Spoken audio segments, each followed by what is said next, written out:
there's definitely cultural differences when it comes to psychiatric needs. I definitely can tell there's a cultural difference by the people that buy from my pop-up shop. I can definitely see what tourists are interested, what are not. Australians love to buy from me. Mental health is very big in Australia.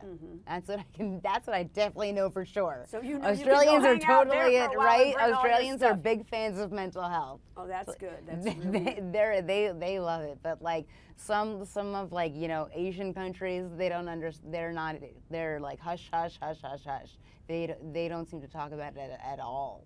What's interesting, because if you look at like suicide rates in some of those countries because of work and all that other stuff, it'd be interesting to see if the more open places deal better with intense things in their life or not. But it's just, and also, isn't it sort of? I mean, you be a person to ask. It's kind of like life is so fragile. Any moment, like it's like having a very thin, like bleak or Irish kind of china that it's okay, and all of a sudden you could just move it and it just cracks or something. Yes. It's just but people shouldn't feel bad because they have a crack in whatever they thought was their complete self. But that's hard for anybody to even accept, I think, at times. I mean, but that's what's great, I think, about you being so open. And I'm sure a lot of times when you're at these events, I know you're selling stuff, but really, you're really being a gateway for people to see, well, yeah, maybe I could go talk to somebody. Maybe I could. That's your core mission, I think. When I'm at my pop-up shop and I say that I have schizophrenia, the person talking to me either tells me that they have a mental illness, a friend of theirs does, or a family member does.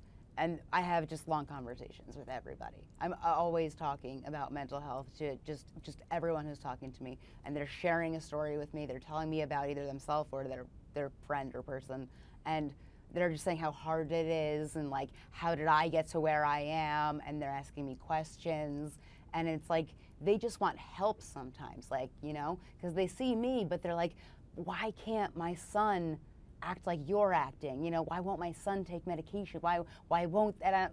It's like if I knew all these answers, I'd be a gazillionaire. Like I wish that I could help everyone, but sometimes things can be so difficult when like these mothers like can't help their children sometimes because they refuse to take their medicine sometimes. And like something, I get like a comment today is like, my son gets very angry during his episodes and he ran away and now he's homeless and he won't take medicine. What should I do? And I'm like, you're asking me this really big question on an Instagram comment? I can't possibly answer you because I don't know the answer. So sometimes it's so much pressure, but I try to educate people as much as possible, but I can't know everything, you know what I'm saying? And I try my best. Right, and I think what you do that's great is for people who don't know anything about it, but could be witnessing people. Well, the other thing is I love that you do a lot of your work on the street because a lot of, and I'm sorry to say it, New York is really kind of whack now, more than ever, but it's because there's a lot of people who probably need to be taking meds and things. I'm not judging it, but they're not getting them, or they, their voices, because people they're talking a lot of, and if you look at, you got to be careful because you don't want them to think, and they don't mean to be like thinking you're the devil incarnate, but you could be passing them on the street and you don't even touch them and they think the you touched biggest them. problem, like I've seen homeless people in hospital scrubs. I've seen homeless people with the hospital bracelet. The thing is, okay, they might be prescribed medication. How are they paying for it? They have no insurance. So what money are they paying for it? And who's keeping up with them to make sure they take their medicine?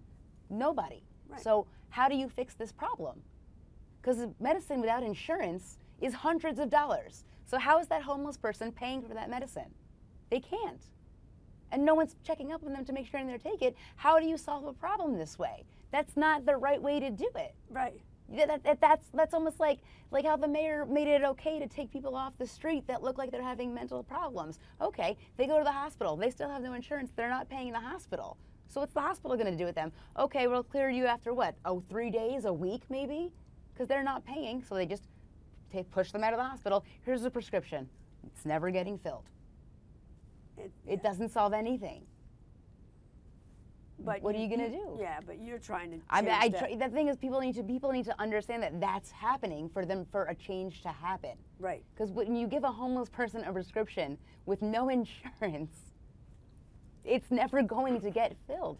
That prescription is hundreds of dollars. One of my medications without insurance is $900.